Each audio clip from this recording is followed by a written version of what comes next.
This is a spoiler-free look at ISS, or International Space Station. One positive of the film is that the International Space Station in the movie looks almost identical to the real-life ISS. And a fun fact for all the nerds is that the ISS actually rotates the Earth every 93 minutes. So the film focuses on 6 astronauts, 3 American and 3 Russian. When a nuclear conflict between America and Russia breaks out, the astronauts receive orders from the ground to take control of the ISS by any means necessary. The plot concept and the trailer for this movie looked really interesting, but I've got to be totally honest, this movie is a complete tit. The storytelling is weak, the characters are underdeveloped, and the writing is where the film entirely falls apart. The script itself isn't bad, but it's the story beats and the ending, or a lack of one, that really suffer. The cast itself is actually pretty solid, with Ariana DeBose and Chris Messina, who was fantastic in last year's Ben Affleck directed film Air. But I think the problem for me is that everything felt so detached. There's this whole conflict between America and Russia that happens on Earth, and we see none of it. While I think it's very interesting to have an intimate and contained story, it doesn't really work here because we don't really get a sense of what any of our characters are actually fighting for. There is one character who has 2 daughters back at home that he mentions a couple of times,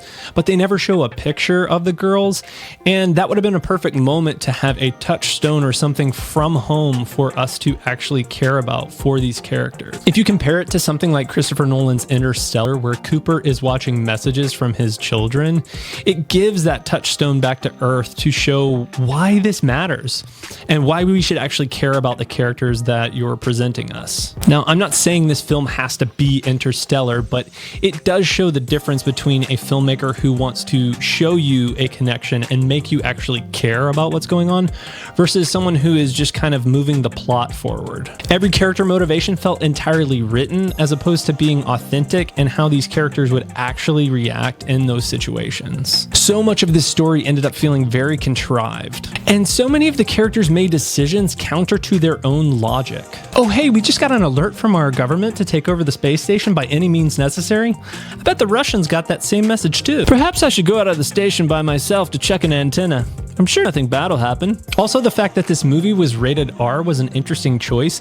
I didn't really feel like it was that violent, and I'm sure there was a PG-13 cut in there somewhere that they could have used to reach a bigger pool of people. The runtime for ISS is 1 hour and 35 minutes, but it somehow felt like a 2.5-hour slog. I think that the writer of the film didn't know how to actually end the film, so he just ended it with a big question mark. It's not satisfying, and it's not one of those cool Inception, did the top stop spinning, enigmatic kind of endings. It just felt incomplete and unsure of itself, much like the rest of the film did. ISS is not a good movie and not something that I would recommend you to go see.